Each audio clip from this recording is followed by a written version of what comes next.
ASEMIC writing is one of my favorite tools in my art toolbox. Maybe you've never heard of it, maybe you have, but it sounds complicated. It's actually really simple to do, and you can quickly create your own beautiful collection in a short amount of time. In this video, I'm going to show you 3 easy ways to create ASEMIC writing papers. And stay to the end, I'll show you how you can scale up and make as many as you want without having to start over, and I'll also talk about my giveaway. ASEMIC writing is just that. It's writing, but without meaning. ASEMIC, so without semantic content. This is from a mixed media collage video I did, and I'll link that up here. ASEMIC writing creates interest in your art because we're drawn in trying to decipher what's written, trying to see if we can recognize a word. This is from another work in progress, and you can see the different ASEMIC writings hidden there in the background. ASEMIC writing is very relaxing, so consider picking up a journal from the dollar store like I did and just writing in it when you have some free time. And in fact, ASEMIC writing was used in journaling because only the person who had written it would be able to decipher and then remember what they had been writing about in their journal, sort of like secret notes. So let's get into it and let me show you 3 simple ways to make your own collection of beautiful ASEMIC writing papers. So the first fast and easy way to make ASEMIC writing is just to use a stencil. These are some I've already made, and I literally batch made these, often using leftover paint that I had left on my palette when I was painting something else.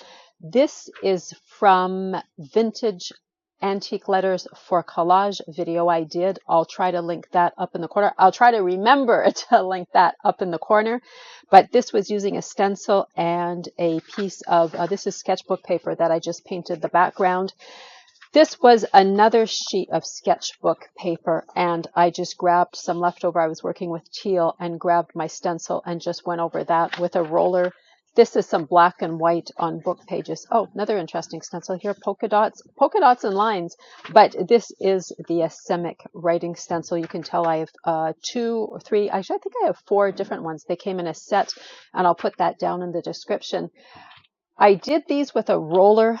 These are really inexpensive. They're on Amazon, and you can get a whole bunch of rollers, just a pack of rollers, and keep using them. When you have leftover paint, you just put your stencils down, and you can batch make so many of these so fast. And the stencils I used are these. Pardon me, they are quite messy. I don't always wipe them off, but you can literally see that was this one. All of it is indecipherable. This one is a little smaller, a little closer together. This is just another style. Maybe I'll put it on a white background. It'll be easier to see. Yeah, just a different style a little bit. This closer together. Maybe put them side by side and it would be even better for comparing. So these are the 3 I have. And the other tools you can use are this sponge brush. This is so soft. Comes in a 10-pack. I'll link that in the description as well. Love this. Or makeup sponge from the dollar store.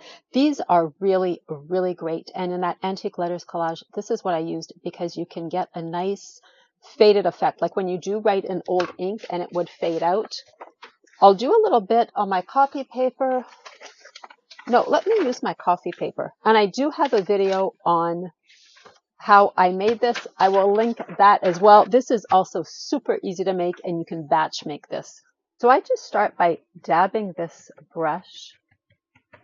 I'll call it a brush, and just making sure there's not too much because it'll slip under the cutout of the stencil. It won't really be pretty. I tape down my paper a little bit too, just so it doesn't go all. It doesn't matter. Well, that's really personal to you, but I don't really worry about if it's offside a little bit. I haven't done great measurements here just because I usually rip this up and just use small sections anyway. And I just wanted to say thank you to Erica McCarthy, who dropped a comment on the Vintage Letters video asking about ASEMIC writing and suggesting I do a video on it. So Erica, here it is.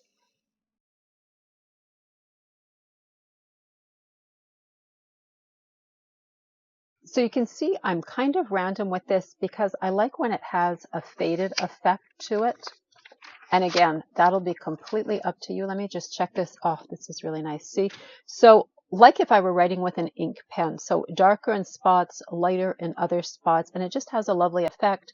This already has some background. Like these already have some background because they are pages from a book, but you can use a completely white sheet of paper as well. So this beautiful effect on this vintage paper made with coffee, and I'll put the link to the making coffee paper. You can, as I said, batch make this. I made a dozen at once on my video, and I'll put the link to that in the description, and I'll try to remember to put it up on screen. Let's do another one, and I'm going to grab another stencil. I'm going to grab this one and take the tape off of the middle. That wasn't too great. And I'm going to use the makeup sponge this time. Those are from the dollar store. They're really inexpensive. And again, they have just that really nice way of making it look faded. So again, what I like to do is take some, oh, let's vary the color. Hang on. So I've mixed up a sort of like the burgundy colored ink. I think that they used to use back in the day. This obviously isn't going to be as speedy as running over it with a roller. Even I find the other brush is a little bit faster just because you don't get as much on the makeup sponge. But it is, you know, just another really cool option to have.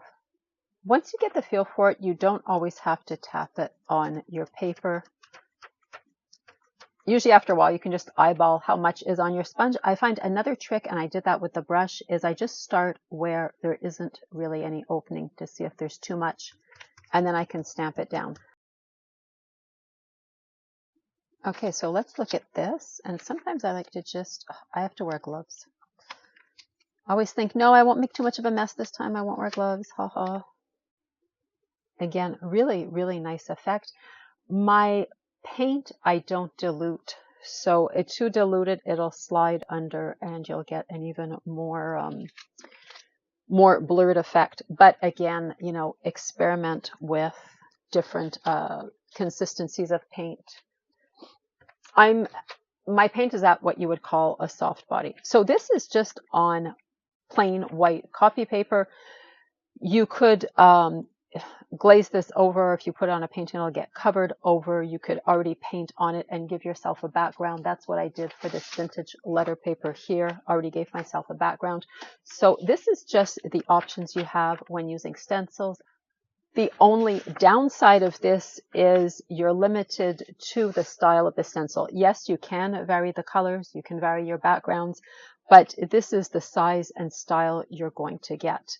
And of course, it's not as fine as if it were actual handwriting, and we'll get to doing that by hand in just a second. Another interesting option are downloadables that you can print out. I'm just going on Etsy, and once I'm there, I'll put in ASEMIC and the options will come out, and I'll flip through them to show them to you as we go along. So once these are yours, you have paid for them, they are downloaded, they are yours for life. You can print them out as many times as you want. They're usually on 8.5 by 11. In this case, these are half sheets, so just do pay attention to size and number of designs in relation to price. But as I said, once you have them, they are yours. You just have to factor in the printing costs, and they cost about 60 cents a sheet for me to print them out in Canada, obviously color printing. I downloaded some pink ones, sort of a lot of pink that I was in love with. I'm in a big grunge phase and everything seems to be black, white, and gray.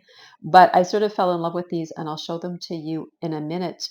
Sometimes people feel they're not that original, you know, it's not actually their work, but you can use it definitely as a starting point and then add mark making to it. While we're at it, you could not use these alone as a piece of art. So you couldn't take one of these sheets, put it in the frame, and sell that as a piece of art. You do have to incorporate it into your artwork.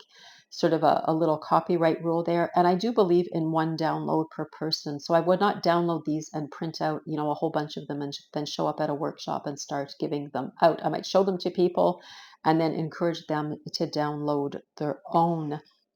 Also, you can print out the colors in black and white as well, so that can give you a variety too on what you're doing.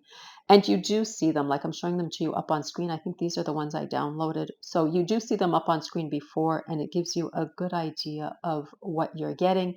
And you can print out as many as you want. You see, you could print these out in black and white or and forego the color if you wanted something, a little more black and white. And of course, as I said, you could add to it and give yourself, a more original or personal touch effect to what you're doing. So let me show you the ones I printed out. So just to give you an idea of what these look like printed out, I'm actually standing right up against my window in the fading light of day, but they are lovely. They are more colorful than what I tend to make as my collage. I seem to be in a very, very long grunge phase, and I do love neutrals, but these are quite colorful, and I am quite excited to use them. Now let's get to the really cool and fun part of making your own ASEMIC writing. There are no rules here, and it's just a question of finding what works for you, what feels good, what you like. But it does take, I found at least, a little bit of time to get the hang of it. It helps to write really loose and fast. This is on tissue paper, and I did this with an ink pen. On tissue paper, I do recommend you use something that the ink flows really, really freely.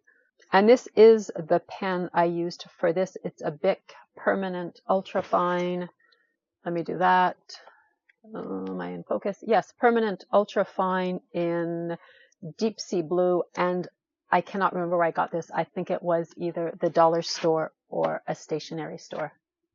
So I'm going to do that here for purposes of demonstration. I am not sure I can actually talk and write at the same time, but it helps to write loose and fast and to just have the words always flowing. So either tell a story, talk about a trip you went on. I've copied pages out of a book just to keep it flowing. I've copied listening to a YouTube video.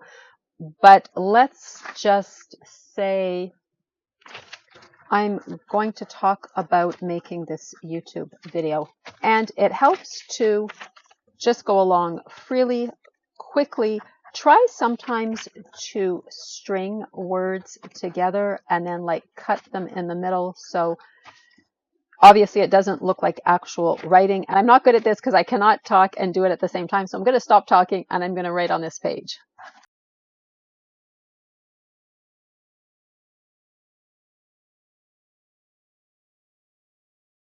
Really can't do both at the same time. It's like walking and chewing gum. But this is tissue paper. It's a little bit, I think, thicker than average tissue paper. It isn't water-resistant tissue paper.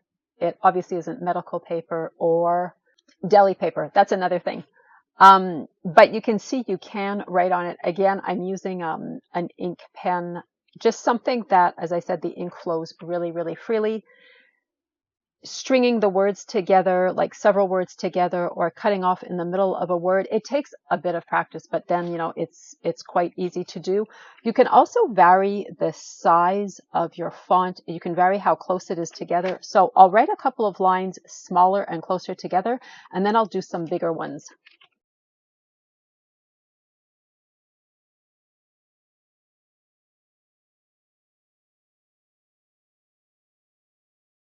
So this is just closer together, variation on this, and just telling myself a story in my head, just writing out what I'm doing right now. Sometimes people will write the same phrase over and over again. I haven't tried that, and I worried it looks too the same from as you go on, because you will tend to always do the same movements. The hardest thing to get over is not writing with good penmanship. If you've been taught to write, when I went to school, there were no laptops, so everything was written by hand. If you're old enough to remember that, then you remember writing with a pencil, and you remember I'm left-handed, and I still literally have a mark here from where the pencil was always leaning on my finger. So if you can remember that, let me know in the comments. I'm going to do just a little bit more again on this paper, and I'm going to use a larger scribbly font, and I think I'm actually going to change my pen to make this a little more interesting. So this is a Sharpie Ultra Fine Point, came in a set permanent marker. I always spray these with a fixative or a little bit of varnish, or I go lightly over with my medium before putting them on, especially if you're using something that isn't permanent. Oh my goodness, and it went right through. Especially if you're using something that isn't permanent, like pencil or water-soluble pencil. So let's do it with a bigger, scribblier font.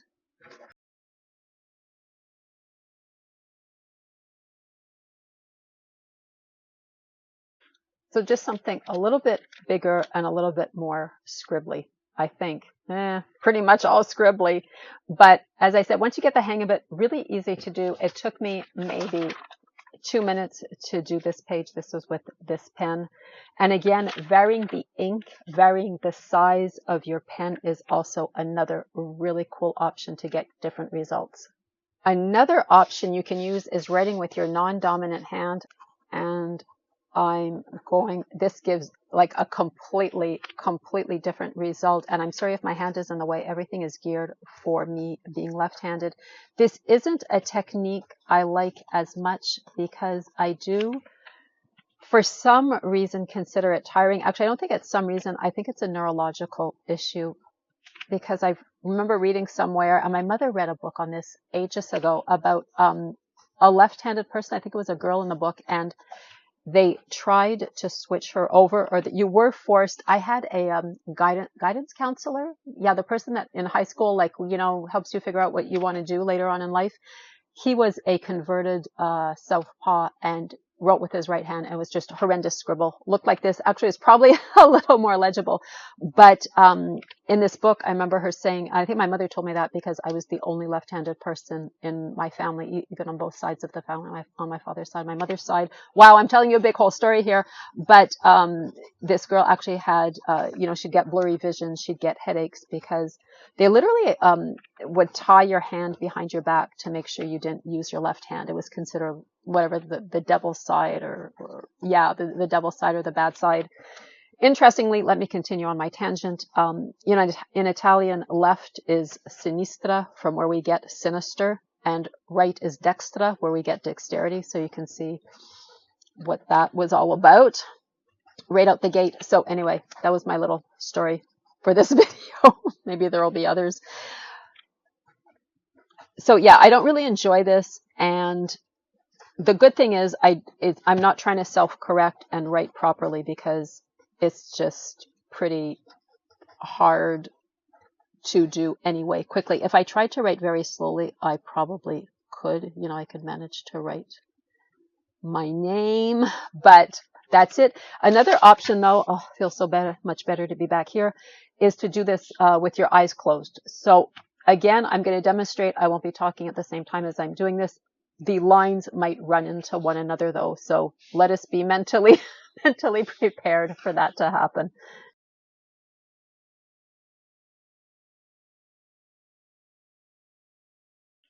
So yeah, it does run together, but it's just another effect. So this is non-dominant hand, and this is with eyes closed, obviously not as much in a straight line, running together. But I don't dislike this, as I don't dislike this either.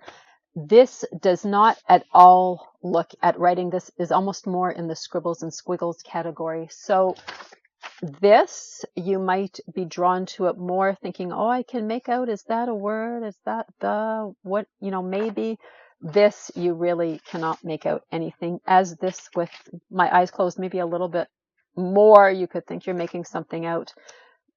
This, you can actually make out a couple of words here and there.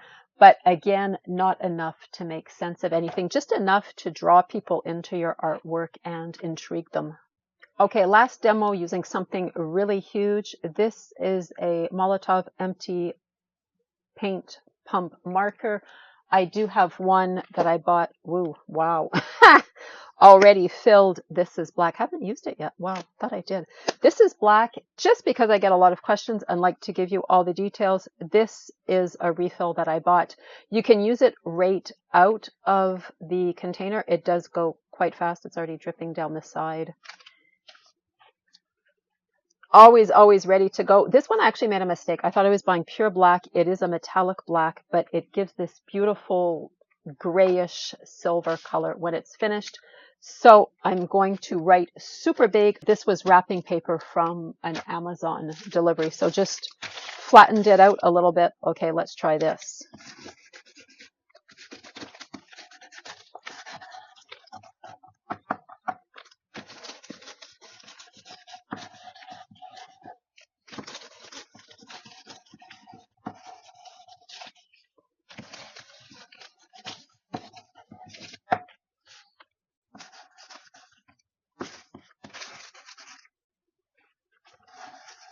So this does give more of that silvery finish. It's not that easy to do with this, but it is super, super cool. It's darker in places. It's more silvery in other places. Okay, finally, just a couple more ideas, and I'm going to continue, I think, on, let me do it on this. No, let me continue for a second on my craft paper. This is and I have to wear gloves next time because, wow, what a mess. This is a Sennelier 3D liner. It does give a lot of texture. It is an acrylic paint, and you can just squeeze the tube and do your ASEMIC writing. This is a little bit different in that it does have a lot of texture. So it is an option. I'm not going to do a lot with this. This is not something I would normally necessarily use a lot, and it might be hard to see, but it does have a bit of a 3D effect. It'll look like almost like icing once it dries. This is fun too. I'm pleased with it. It's starting to dry. It has a silvery effect. In black would probably be more interesting. I think maybe I like the effect of this. I like the messy, grungy effect of this, but another easier option would just be a super big Sharpie. This isn't a huge, huge Sharpie. It's regular size, but you could definitely, do something with a Sharpie, or just buy one of those extra large Sharpies. The other thing, and then I'm going to stop talking about this and we'll talk about how you can scale this up, is a needle-tipped bottle. These are available on Amazon, and you can just fill them with paint and just quickly write with them. This one flows quite easily, so you can see I'm making huge lettering with this. And I haven't actually used this before. I just grabbed it to try it. I would probably not squeeze it as much. You can see there's a lot of paint that came out. But again, interesting effect. This is a gold one, and I'm going to try it on my little test paper here on the side. Okay, not going to squeeze as much and might be able to do something a little more decent.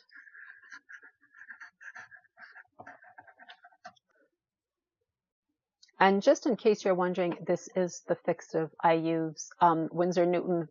It can be another brand. It could be a Liquitex. It could be something else. What I like about fixative is you can work over it. You can paint over it, but it prevents your ink from smudging. Or do a small test. Most of the inks I have are permanent, but just in case they aren't, if you're using something like I said, a water-soluble pencil, you're using even a pastel of some sort. If you're with me this far, here's the bonus, a really simple way to maximize your ASEMIC writing. Create a few pages of ASEMIC writing. Remember to vary your paper and your writing materials. Here's some examples of other ones I did here. Some on plain copy paper, some with colored backgrounds, some on tissue paper, and of course I varied my writing materials. Then just make copies. You can keep them as is or add to them with other marks or a colored glaze. If you've used a paper with marks, for example, like this vintage style coffee paper I'm writing on, then your color copies will have these beautiful marks too. And if you think these are cool, and personally I'm in this long, deep grunge vintage phase, then you're going to like the video that's going to come up here on how to make about a dozen of these vintage papers in about an hour. And do know the dozen I made in this video, I'm giving away when I hit 500 subscribers. So be sure to subscribe to the channel and do leave me a comment. I read all your comments. Thanks for joining me and happy creating. I'll see you soon.